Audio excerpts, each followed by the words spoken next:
Investor Connect podcast program. This is Hall T. Martin. I'm the host of the show, in which we interview angel investors, venture capital, private equity, family offices, and many other investor groups for startups and growth companies. I hope you enjoy this episode. Thank you for joining us. Well, hello, this is Hall Martin with Investor Connect. Today I'm here with William Santana Lee of Knightscope. William, thank you for joining us. Greetings from Silicon Valley. How are you, Hall?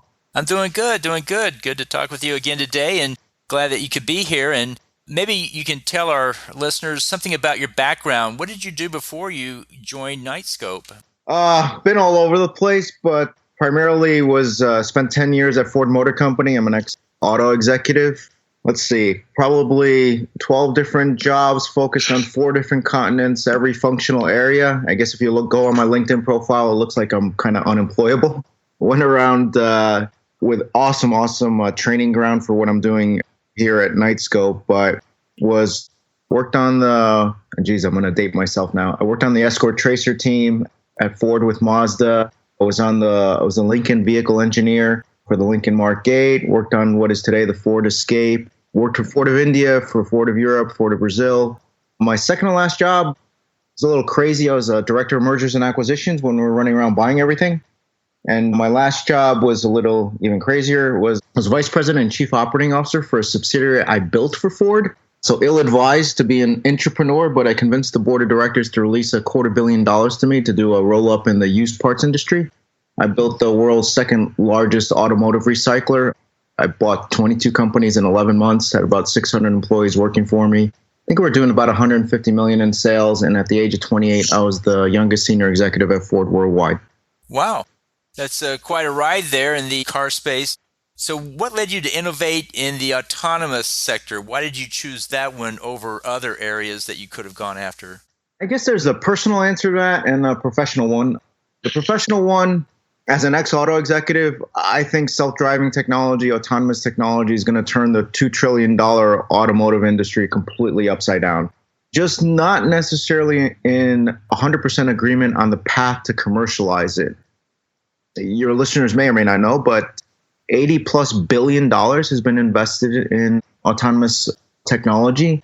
There's north of 50 companies working on it, and there is not a single drop of revenue, actual real customers or actual commercially viable products out in the field to date, right? You didn't arrive at your office today in a self-driving car. And I think what folks are trying to do is work on the most difficult problem first, right? Engineers are really good at solving problems with constrained boundary conditions. And everyone's trying to go to Pluto first instead of trying to go to the moon. And I think it's going to take a long time to commercialize that technology, not just from a technical standpoint. There's regulatory, legal, and insurance issues we can discuss. And with Knightscope, we're commercializing that technology in a completely different path, which gets us really excited. We're actually operational across the nation today, and we can discuss that. On the personal side, I was born in New York City. Someone hit my town on 9/11, and I'm still pretty upset about it. And I'm dedicating the rest of my life to better securing our country. So that's why it's a little bit crazy combination of technology at Knightscope between self-driving technology, robotics, and AI to see if we can better secure our country. Very good. So let's talk about the autonomous technology space and where we currently are with it. As you just mentioned, it's going to be a while before we really get to completely chauffeured self-driving cars, and at least not in the next couple of years. What do you think we'll be able to accomplish in, say, the next 5 years? Where will we be 5 years from now? Still iterating. I think folks keep moving the timeline out because now they're starting to realize, one, how technically difficult it is. I think there's at least 4 or 5 key items that are going to delay everyone's ambitious goals. I think the first one is the technical one I've alluded to. It's solvable. It just needs more time, more processing power, more machine learning, and a lot of real world testing. You can simulate stuff all day long, but back in Detroit, we had 100 years of test data for crash, emissions, sun load, cold soak, all kinds of capabilities and understanding of when you design something, how to design it, under what conditions will it work, and how to test it. In this, we're kind of in uncharted territory. So I'm working on a 4,000-pound unmanned vehicle on a public road in a random environment, random conditions, random time of day, random everything. And go, please solve this problem and do it consistently with no faults. Like, it's going to take some time. And a lot of costs need to come down besides the technical aspects. I think second, you're looking at a lack of a regulatory framework. I mean, a lot of folks can test in a number of states, but you can't actually recognize meaningful revenue or sell that kind of stuff until you've got the federal government to give you the rules and regulations on how to operate. And no one has a consensus on how to do that. And we're barely getting some guidance on drones. Imagine trying to get all that through the respective legislatures and agencies in a meaningful time frame, so you know what the rules are, so that the next 3 to 5 years of development, you know what you're trying to hit. So I think that's going to be another stumbling block. The third one is insurance. Right now, I think it's still true to say that the only thing related to autonomous technology vis-a-vis insurance is your dog is autonomous and you own your dog, and therefore you're kind of responsible. And that's just not going to cut it. And then you've got a whole legal framework that's not established. And then probably the last one that's a little uncomfortable for some folks is a generational one, especially coming out of the legacy automakers. Most of the guys, and it's unfortunately mostly guys, didn't grow up with a supercomputer in their pocket. And it's unlikely that a board of directors and their general counsel is going to sign off to take I don't know, let's pick something. Let's put a fully autonomous Mercedes-Benz E-Class in Times Square at 5 o'clock on a Friday, fully unmanned. We're just going to bet our $100 billion brand based on a chip and some software. Like, that just generationally just not going to happen. And what the auto industry, at least the legacy folks, are going to do, the startups will be interesting, is just keep announcing, hey, the car can park itself. Hey, we can keep within a lane. And, we have a new prototype. Let's go unveil something at the Detroit Auto Show. And they'll just keep doing press release after press release after press release that they built another prototype or they got another sensor with no real path to commercialization, but they need to stay relevant. What the startups do will be interesting. I think 5 years, to answer your specific question, maybe you've got some retirement community or some HOA or something blocked off that's private roads, that you'll start seeing, some shuttle services or the like. But mass scale, there's 17 million new cars sold annually. For them to be hitting anything in the tens of thousands or hundreds of thousands is still, to me, not in the 5-year period.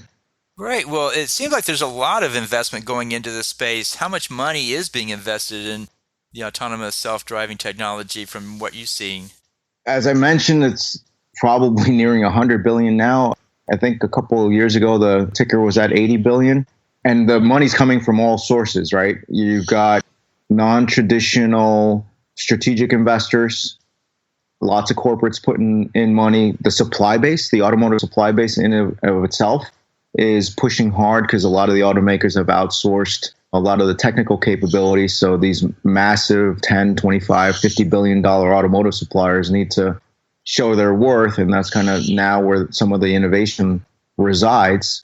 And then you've got VCs ponying money into robot taxis. And it's a little scary, though, if you sit back just from a cold, maybe a financial perspective. Nearly $100 billion goes into one sector. And to put that in perspective, your audience probably knows that about $80 to $100 billion of venture money goes into startups every year. So you basically took one round of an entire year of dumping all the money into all the startups into one sector and nothing's come out. That just shows how difficult this is. Well, it sounds like there are a lot of companies working on it to put that much money at work. It seems like it's more than just the automotive industry, both the car makers as well as all the providers that build systems for it. It sounds like just about everybody that has something to do with transportation is involved in it. So it seems like it's a very broad-based investment going across all sectors. Do you see that continuing at that pace or increasing or decreasing? It seems like if things aren't getting there, sometimes companies drop out. What's your take on the continuing investment into this space from such a broad range of companies? Broad is really, you hit it. The money's being spent on pure actual development of an entire vehicle. There's a lot of money. I would never say too much, but there's a lot of money or almost too much going into sensor development. And then you've got the folks that are presupposing that self-driving cars are going to be a reality in 2 years and saying, oh, let me go build a company that's going to be monitoring self-driving cars. We're going to do fleet management for all the ancillary stuff. People are trying to build an infrastructure for something that doesn't exist yet. So I think that's kind of dangerous territory, since folks aren't, I don't believe, are going to get there and in the timetable that some of the media hype has been going around. And for those investments that are tied to a balance sheet, I think that will continue. I think the auto industry is scared. And one of the reasons I left the auto industry, we could barely cover our cost of capital. We didn't own the customer relationship. You got a flawed distribution model. I mean, maybe it would be helpful for your audience. So to get a car out the door, forget the autonomous portion for a minute, it's about $1.5 billion. It's probably going to take you 4 years, depending on where you start from. It's about 400 teammates and dedicated and working close to 200 to 400 prototypes. So it's a huge, huge undertaking to get a vehicle out the door. And I think a lot of the balance sheet driven work on sensor development and vehicles will continue, because a lot of folks are getting very nervous that their whole industry is going to get turned upside down. So I don't think that's going to stop. Where I think you're going to have a lot of people hitting the wall is, frankly, folks funded by VCs. So VCs are primarily short-term focused, not everybody, but majority, very short-term focused, hate business models that show no revenue, right? So you get to your Series A and then your B and then your C, and you're still not showing any product or reflecting any revenue. It's going to be hard. There's a few really interesting deals have been going on, but I don't believe that's going to be sustainable for a majority of them. I mean, it takes a lot of money to get this stuff out the door. And if you're not going to be able to show some traction or some staying power, there's going to be a little bit of a bloodbath, I would say, in the next few years. Well, I remember back when DARPA was putting out the challenges to develop a vehicle that could autonomously drive itself 100 miles through the desert on a dirt road. I remember the first year they did that, I think the winning car from Stanford got 100 yards and then ran into a ditch because of the sensor technology. And that was the issue. Sensors weren't very good back then. And when, of course, the journey of 1,000 steps starts with the first 100 yards. So that was kind of the beginning of it, I remember. And then it started to become clear that it's really not about the car, it's really about the sensors and seeing. But what today are the major challenges and barriers in this space? Testing, simulation. I mean, the guys down the street from us at Waymo have been making a lot of progress, but there's a lot of progress on the simulation side. I think they've got roughly about 100 vehicles. Remember, I just said that it takes about 400 prototypes to get a new vehicle out the door. That's for a cookie cutter, like we've been there, done that before, and we're going to make another one, right? Not something from all new from scratch. And Waymo obviously has spent a lot of time and a lot of years, and they've got about 100 vehicles running around. So that right there tells you there's still a long, long way to go. I think the testing and simulation is going to, and all the edge cases are going to get you kind of in trouble. For us at Knightscope, so we operate less than 25 miles, usually right now, 1 to 3 miles an hour on private roads. We've operated more than 500,000 hours with real clients running in the real world. And there is no way we would have been able to operate in 15 states across 4 time zones if we hadn't spent the time to actually be in the field. There's no way you're going to develop this in a laboratory somewhere. And just having that amount of runtime is going to be mission critical for the entire industry. Seems like with the advancements of simulation technologies and so forth, you wouldn't have to actually build 400 physical iterations of a prototype. you could simulate a lot of the way there. How far can simulation actually get you before you do have to build those prototypes? Okay, so again, back to the non-autonomous old school way of doing things. Back in Detroit, I don't know how many automakers in Tokyo and Stuttgart have been trying to get rid of the 400 prototypes. Hey, can we get it down to like 200? Can we get it down to 150, 150? And you would think that with all the simulation tools and everything else, you'd be able to do that. And it's really hard. Just think about it. It's 13,000 parts in a vehicle. It's mechanical, it's electrical, and the big gotchas are the interdependencies. And modeling the thermal coefficient of one item next to an electrical wiring harness, which is really hard to model under certain cabin pressure and temperature, like you're never going to have that supermodel that you want. And oh, by the way, the engineers keep making changes. And so you're not dealing with a static model. It's the holy grail to be able to do that. But the industry hasn't even been able to do that with the old school vehicles.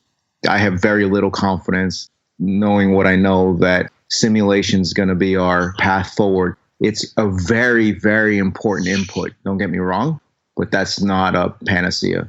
Well, Knightscope's doing a lot in the field of autonomous technology. What are you guys currently doing right now in this space? So Knightscope's 5 years old, and we've been taking our own approach to autonomous technology. So we use similar technology stacks, so LiDAR, sonar, wheel encoders, inertial measurement unit, and a lot of simultaneous localization and mapping, which is kind of industry standard, to have our autonomous security robots operate indoors or outdoors 24/7, including fully recharging themselves without any human intervention over the last few years. So our clients are malls, corporate campuses, airports, stadiums, logistics facilities, manufacturing plants. Again, basically anywhere indoors or outdoors, you might see a security robot. And the challenges are interesting. You imagine the mall indoors at 3 o'clock in the afternoon on a Saturday. It's complete mayhem. There's so many people and kids and everything else, versus a hospital outdoors 24/7, and you got vehicles running around like mad, and you've got to be able to operate that. So, we've got a little bit of a challenge of having to operate in the wild with humans and with vehicles, and I don't know what else we've seen through all the climates, right? We've had to suffer through the deserts. We're on our second winter now. All the fog, all the rain, and all kinds of stuff that you never thought you'd have to worry about, you end up worrying about, but you would never have known to address that issue if you didn't make the mistake out in the field. And that's probably my strongest encouragement for the founders working on this, is just you need to be out in the field, in the wild, making mistakes, or otherwise you're never going to make the progress you really need to get to something commercially viable. Well, that's great. Well, we appreciate the insight on autonomous technology. In the last few minutes that we have here, what else should we cover that we haven't? Yeah, so if you want to learn more about our autonomous technology and our actual real-life applications, just go to Knightscope.com. There's plenty of videos and crime statistics, and check out the gallery. It's kind of cool to see where all these machines have been operating.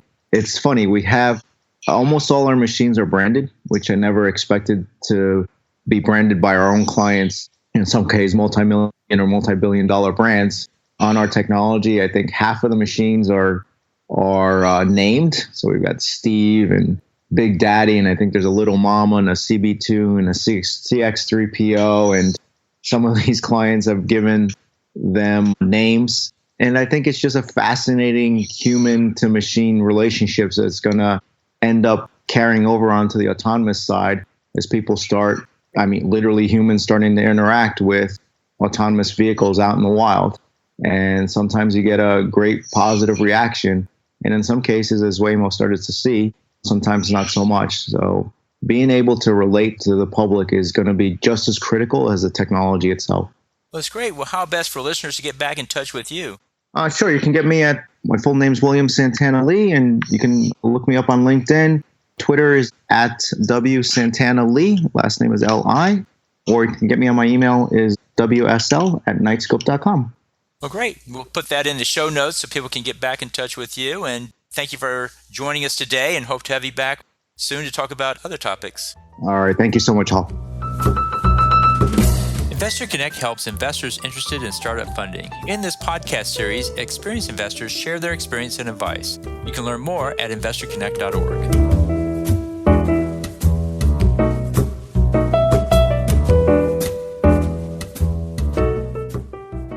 Paul T. Martin is the director of Investor Connect, which is a 501c3 nonprofit dedicated to the education of investors for early-stage funding. All opinions expressed by Hall and podcast guests are solely their own opinions and do not reflect the opinion of Investor Connect. This podcast is for informational purposes only and should not be relied upon as a basis for investment decisions.